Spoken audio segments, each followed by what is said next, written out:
A Yeti hunter becomes the prey when she finds herself pinned beneath the creature she's meant to capture.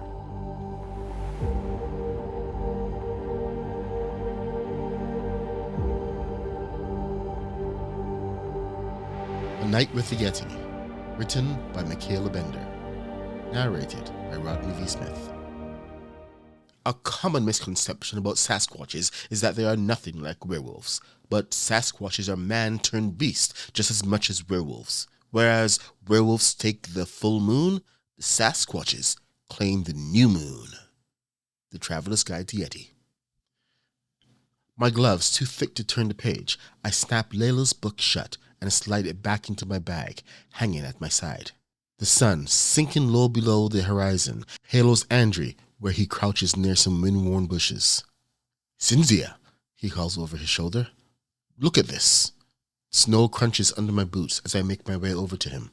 The mountain wind rattles the bushes as he holds a branch between two fingers. Snagged at the end is a tuft of gray and white fur. I take the fur in the tips of my fingers, feeling the soft texture of the strands. "It's Yeti. Do you think it's the one we're after, though? Even if it isn't, we should still find it. It's important that we locate our target. We don't want to leave him to roam free." I hand him the fur. "We bring in all of them if we have to." He frowns at that, sliding the fur into a small plastic bag. He saw the last victim in the morgue. He knows all Yeti are capable of what was done to that girl. A naive hiker only has to stumble upon one of these monsters to become a victim. Andrew straightens. "Layla didn't send us here to do that. We're not even equipped for it. We get our target and we go home." The snow has covered up any tracks that would have been around the bushes. "We should find some place to make camp," he says.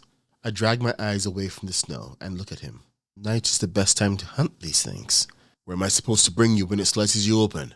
My lips twist in a grimace. It's been 3 years of assignments, of slowly watching him turn into the man I call my best friend. But whenever we work together, we're at each other's throats, and not in a fun way. Sometimes I'm grateful our former boss Marcus paired us together. Other days, I wish him nothing but the most painful existence in his future afterlife. "Fine." I lift the strap of my bag, rolling out a kink in my neck. "But once it's made, we need to head back out." Andrew had marked a potential cave on our map. It doesn't take us long to find it. While he works on building a fire, I roll out our mats and blankets on opposite sides of it. The cave is about the size of a small pool in length and tall enough that we can stand comfortably. It's set far enough back that we are shielded from the wind. "It'd be convenient if this was the Yeti's home," I say. He shoots me a look from where he kneels near the wood. "Bit rude to capture someone in their home, don't you think?" Rubbing my arms, I take a seat on my mat before wrapping my blanket around me. Outside the cave, the sun has set completely. Should we eat before going back out? A spark catches, and he nurtures it as it grows. The snow's going to pick up. We might need to call it for the night. I reach for my bag where I have food packed. We have a job to do. He sinks down on his mat, legs pulled to his chest, watching me from the other side of the fire that continues to build, writhing as it travels along the wood. "And Layla will kill me if I come back without you. We have to be alive to save others." I tear off a piece of bread, silently cursing him and his logic I can't argue against. I jolt awake, lurching forward, my blanket pooling around my hips as a roar rips through my ears. "Andrew!" I whisper in case the Yeti is outside our cave. The fire between our mats has started to die, and on the other side of it, my partner's mat is empty, his blanket gone. When I look down at my lap, I find his blanket has been draped over mine. I start to stand. "Andrew!" I say again, louder this time. His name echoes back to me. Did he really go to track the Yeti alone and while it's snowing? He could get lost out there if the snow is thick enough. I quickly tug on my boots and grab my tranquilizer gun. We're not supposed to kill the creatures if we can help it. Outside the cave, the snow falls in white clusters, thick but not enough to obscure my vision. Pushing through the snow, I call out Andrew's name. What if he's dead? What if the Yeti? Another roar sends a spark of fear through my body. I grip my gun, slowly turning around. I suck in a harsh breath. On the other side of sharp leaf bushes, a Yeti, over 6 feet tall and covered in long white fur, faces me. Each arm seems as wide as a pine trunk, though I hope that's only the moonlight distorting them. The creature's eyes are like two ice crystals, sharp as they land on me. I hold perfectly still. No blood mars the Yeti's fur, so unless there's another one out there, Andre is probably alright. At least he'll make it back to Layla. The Yeti's eyes narrow, and his mouth pulls back in a snarl, his front teeth curved and pointed like a saber tooth, though nowhere near as long. But that doesn't mean they can't do plenty of damage. Images of the beast sinking those teeth into my flesh run through my mind, and my legs feel weak. I'm going to die. The thought seeps through me like a poison. It takes a step into the bushes that separate us. My gun's clutched to my hands, loaded, but one dart wouldn't be enough to take it down fast enough. And that's all I'll get. One dart before he's on me, and then I'll have one seriously pissed off Yeti tearing into me. It steps closer. I can no longer stand there pretending like it doesn't see me when it so clearly does. I can't stand here waiting for death to take me. My mind flips through my memories of the guidebook Layla wrote. If it continues to approach and I hold my ground, it will think I am asserting dominance. But if I can back away slowly, there's a chance it will see the gesture as submissive, the move of an inferior creature, and let me go. Carefully, I ease back my foot, the Yeti's eyes zeroing in on the movement. As I press down, my boot crunches the snow. The Yeti lets out a vicious snarl and lunges. My back and head slam into the packed snow, the Yeti pinning my body with its own. A scream works its way up my throat, but I clamp my lips together and squeeze my eyes shut. I won't stare death in the eyes as its weight, heat, and fur press into me. It's positioned its arms on either side of me, barricading me in. I feel them against my own arms. It breathes heavily, and when, after a few seconds, neither of us makes a move, I dare to crack my eyes open. It no longer stares at me, but lower, to where the gun now lays at my side. It dropped out of my hands when I fell. With another snarl and anger sparking in its eyes, the Yeti snatches it and chucks it behind him. Its arms come back down on either side of me, this time closer to my head, and as it lowers its face toward mine, I do the last thing I can. I scream Andrew's name. The Yeti goes rigid, its mouth inches from mine. Its eyes shift side to side as it seems to study my face. When it opens its mouth, it's not teeth that scrape against my skin, but the Yeti's tongue that drags along my cheek, the cold attacking the skin where it touched. I shudder underneath the creature. Yeti don't eat people. So why does it seem like it's tasting me before it sinks its teeth into my skin? The beast draws back, its eyes meeting mine. They appear curious now. It lowers its forehead to mine, nuzzling me, driving me deeper into the cold snow. The fur covering its body begins to recede, drawing back into skin, and its face morphs as it grows smaller. I've seen this happen once before, when Marcus, my boss before Layla, shifted into a Yeti and then came back to human in front of me and my colleagues. Where the Yeti once was, a very naked Andre hovers over me, and I tense as my mind whirls, trying to process what it so clearly sees. I keep my eyes fixed to his face, where those same crystal blue eyes, albeit perhaps a little less sharp, stare at me. Cynthia? His voice is like gravel. I start to shake. I don't know if it's from the snow or shock.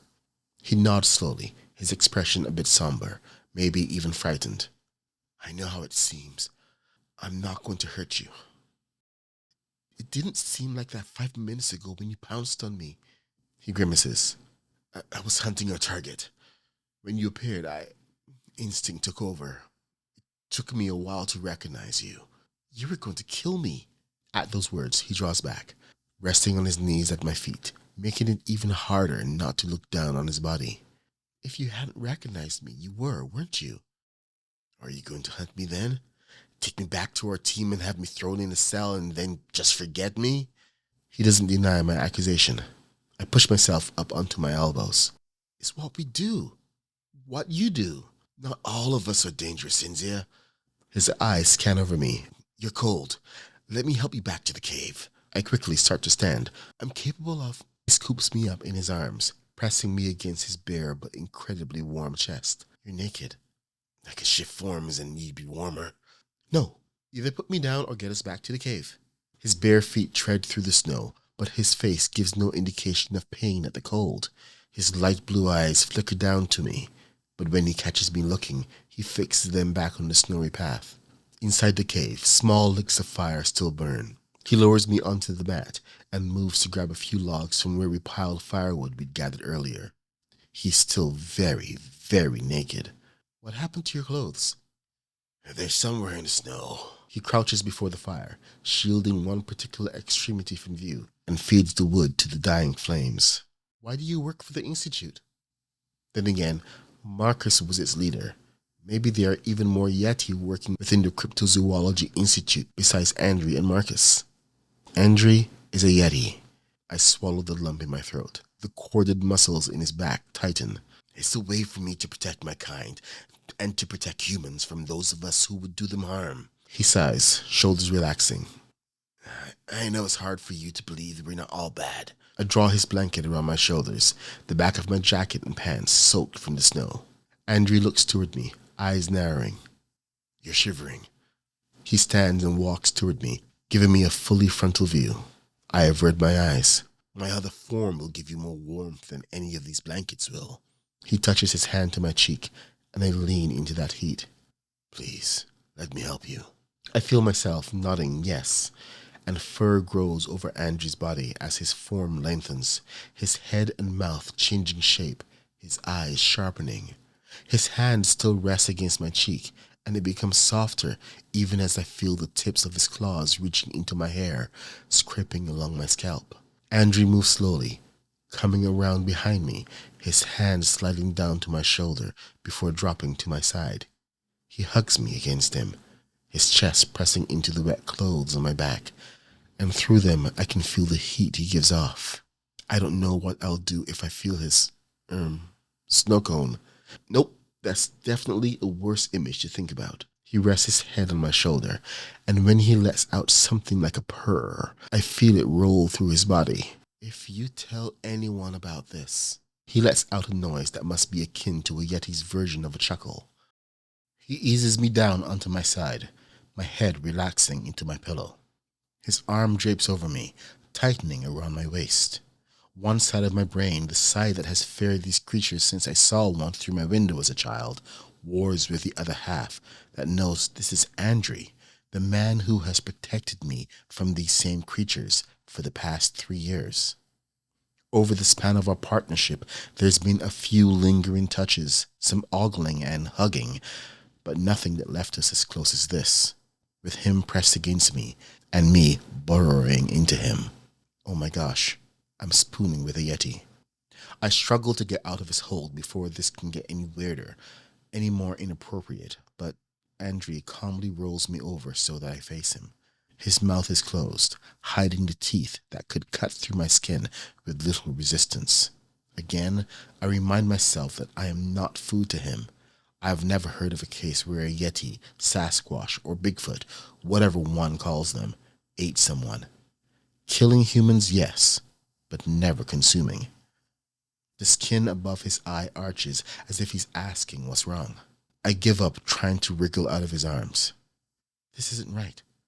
How can I trust you? It's clear you never trusted me. As soon as those words pass my lips, the fur draws back into his body, his face returning to the one I've spent sleepless nights with, poring over old books with a shared pot of coffee between us. In those memories, though, his completely naked body was never once pressed against mine like it is now. He hasn't once seemed uncomfortable about his body being out and about, as if there's a secret Yeti nudist resort he frequents all the time when he's not with me. That's not fair, Cynthia. At those words, I bite down on my lip, bracing myself for what he'll say next. His eyes drop to my mouth. Fear my kind. Back up, his throat working as he swallows. If we weren't this far from the Institute, can you say with 100% certainty you wouldn't have run from me and told the others? His words leave an ache in my heart. Is that why your arm is around me? To keep me from running away? To keep you from freezing? I'm still me. That hasn't changed. The entire time you've known me, that we've worked together, I've been a Yeti. Andre, I couldn't turn you in. I don't know what I'd do, but even if what you are scares me, terrifies me, I couldn't do that to you. He closes his eyes, his forehead pressing into mine. How did I never notice how warm he is? Do you think it hasn't killed me not to tell you? I feared you finding out. I feared the day you'd suddenly hate me and that there'd be no way back to you. Places his hand on the side of my face, brushing the hair there back behind my ears. He's so unbelievably close, his lips positioned over mine. If he wanted to, he could close the space between us. I've wanted you to know me. I've wanted you to be able to look at me as a Yeti in the same way you look at me in this form. I don't want to fear you. His hand slides over my cheek and down to cup my jaw. I've been in love with you since you knocked that banshee out of the tree when you chucked a grimoire at it. I draw back, shock blazing a trail through me. He loves me? That was 2 years ago. I had planned to tell you. I had it all worked out how I would do it, but then Marcus was exposed. I duck my head and press a hand to his chest.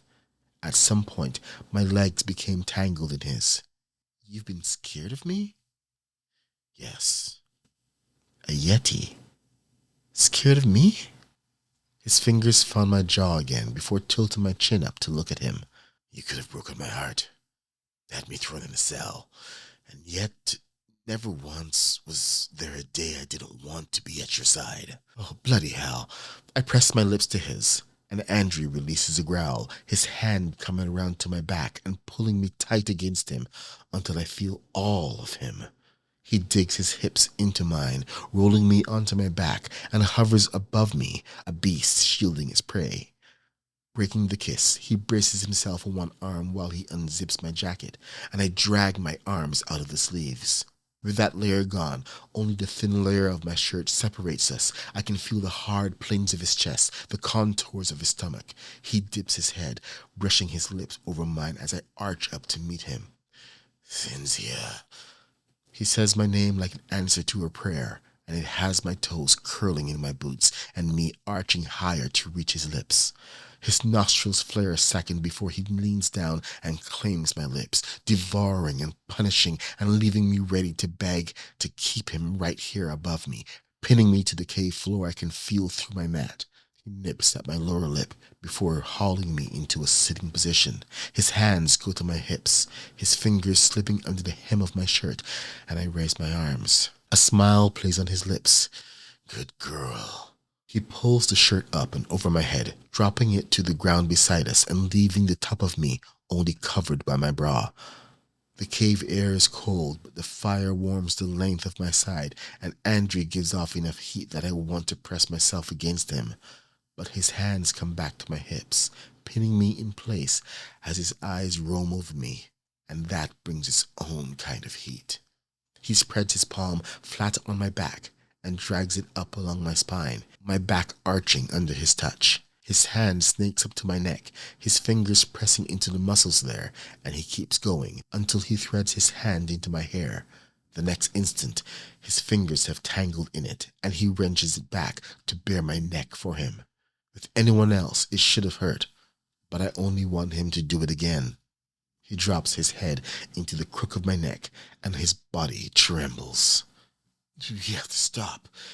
His voice is rough, a growl buried within it, and fur begins to grow once more over his body. First time I have you, and I will have you. It will not be as a Yeti. Andrew, his hand tightens in my hair. I can't hold the change back. It's okay. I slide my hands through the fur covering his chest as his body morphs against mine. Just hold me. Andrew draws back, man replaced by beast. Trembling, he turns me around in his arms, his large hands brushing over my stomach. And then he lies us down, the fire at my front, the Yeti at my back. He breathes heavily, as if still trying to get this side of him under control. With his arm draped over me, I am at the Yeti's mercy, and strangely, I think I'm going to enjoy begging him for it. Mikaela Bender has been a Wattpadder since 2012 and has been sharing her stories with readers since 2014. She is a fantasy and sci-fi author who loves any chance to write about aliens and fairies. In 2019, her Wattpad award-winning novel, Expiration Date, was turned into a pilot for sci-fi. If you want to read more about the world of A Night with the Yeti, you can find her short story, Night of the Yeti, over on her Wattpad profile. So that's it for this installment of Monstrous Love, an anthology of short stories by Wattpad writers brought to you by WritersConnX. There are 35 stories by some amazing writers, so make sure to subscribe if you want to know the instant a new story drops. We're publishing at least 2 new stories daily from February 1st to the 14th, so there's lots to check out. Don't forget to click the like button, and you can also leave us a comment to tell us what you think. For WritersConnX, I'm Rodney V. Smith, and I'll see you in the next one.